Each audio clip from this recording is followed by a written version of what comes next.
Okay, at this time we're going to head into public comments. We do have a public hearing tonight, which is on item number 4 regarding the sewer and sewage disposal service charges. If at this time, though, on the agenda, if you would like to talk about anything other than that item, the floor is yours. There will not be another opportunity during any other discussion item for that to occur. I think everybody's aware of the rules. We give each speaker 5 minutes, unless you have an identified group that you represent, and that'll be 10 minutes. It's not easy for me to have to cut somebody off, so I would ask that you maintain the 5-minute rule and be respectful to all the others. Those who are in the audience, I would ask that you remain calm during the presentations, be respectful of the speaker, and in turn the speaker with respect to those in the audience as well. So at this time, first up, we've got Marilyn Fleming.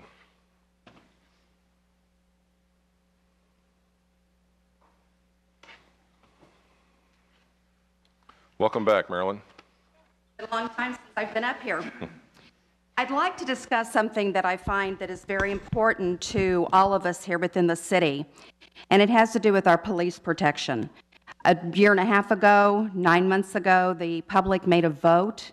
They voted us in an extra public safety sales tax to help provide for these police officers. And without the police protection that we've all become accustomed to expect, there is nothing between us and those out there that intend to harm, harass, sell drugs, or do the other things that many criminals will do. These officers go out every day to stand between us and that element that intends to make a living from stealing from those of us who work every day and work hard to provide for our family. When city administration does not support these officers, believe me, I've been married to a police officer for 41 years, and I will tell you that those elements out there know when they're not supported. The police are not supported. They know when there's fewer officers on the street, and they know they are stretched so thin that they cannot possibly cover everything that happens. There is a proven cost to hiring new officers in the cost of training, uniforms, and equipment. But the largest expense comes with the loss of an experienced officer and the loss of that experience we have gained working here. They have gained working here. They know the location of trouble areas, they know our streets, they know which ones go through, and save time in making calls. They know how to watch for suspicious cars on the streets and where the juveniles will be trying to hide when they're trying to get away from them. With experience comes the self-control that is needed to help diffuse incidents between neighbors or an angry driver of a car that has been stopped. With this experience comes a lesser liability. Training is important for all officers, whether a new officer or one of many years' experience. Laws change, techniques change, and as with any other profession, everyone must be kept updated. This is a requirement of the state. It is hard to write tickets when you are chasing juveniles, making suicide calls, domestic violence, burglaries, and robberies. I am realistically enough to know that you cannot have an officer on every street, every day, at all times. No matter how many officers you have, things were still going to continue to happen. But experienced officers do not have to work here. They can go to many other places that pay better, have better pension plans, and take that learned experience with them.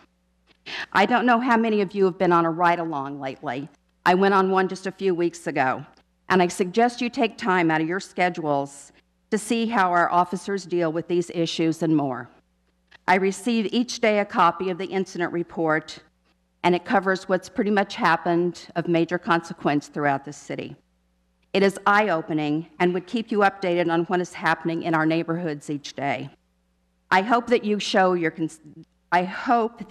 know your constituents, neighbors, friends, or family, and I hope that none of them need the protection these officers provide. When it is said and done, without our emergency services of police and EMS, our quality of life will certainly not be worth living in this community for any longer. Thank you, Marilyn. Next, we got former Mayor Sue Frank.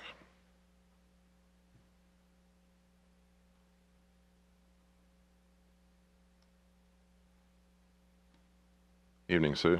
Good evening. I'm happy to have the opportunity to be here tonight to address the board. The reason for my being here, I've heard some rumbling over the summer from a number of friends and neighbors about things that are going on in the city. So I've spent the last few weeks trying to kind of get a handle on some of these issues. And I would have to tell you here this evening that I am just a little worried with the budget process and the direction that we're taking our city. There's no question that the city needs economic development.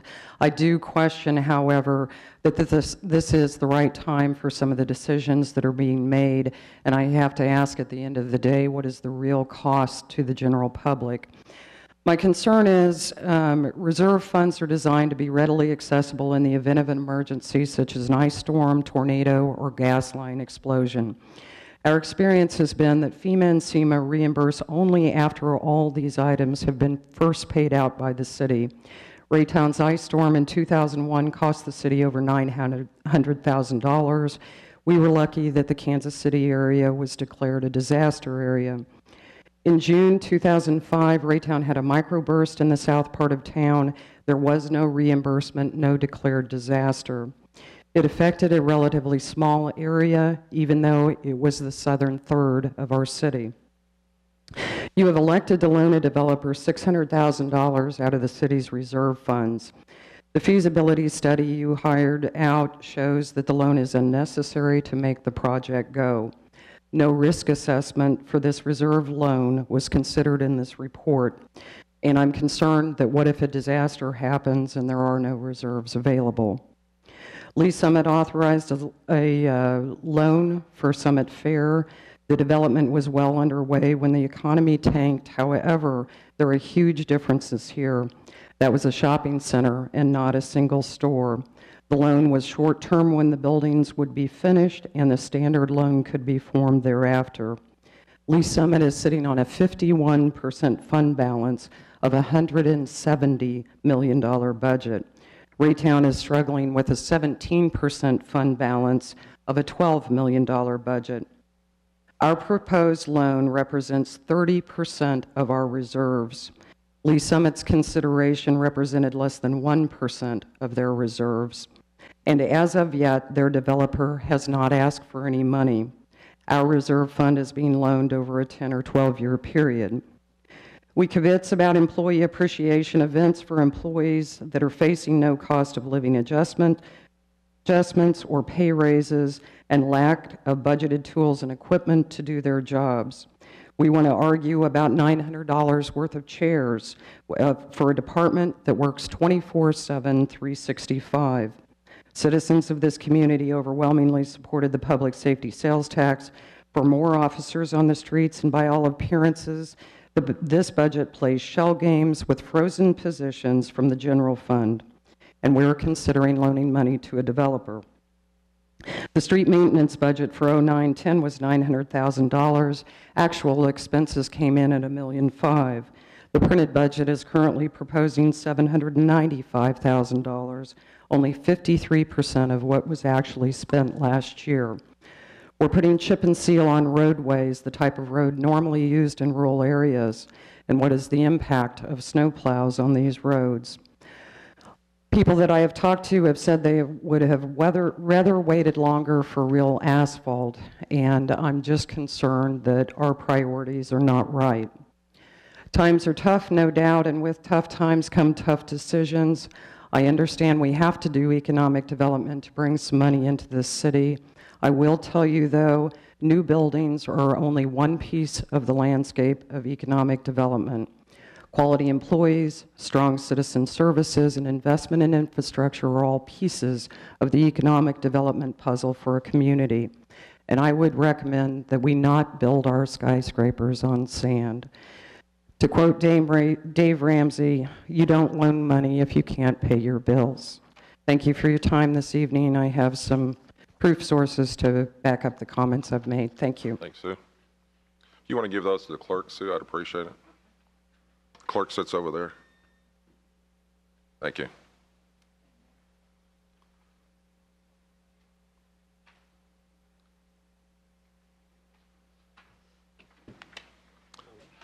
Okay, those are the two people we've had sign up for tonight. I'll ask one time, would anyone else in the audience like to speak to the board at this time? Okay. We will move on.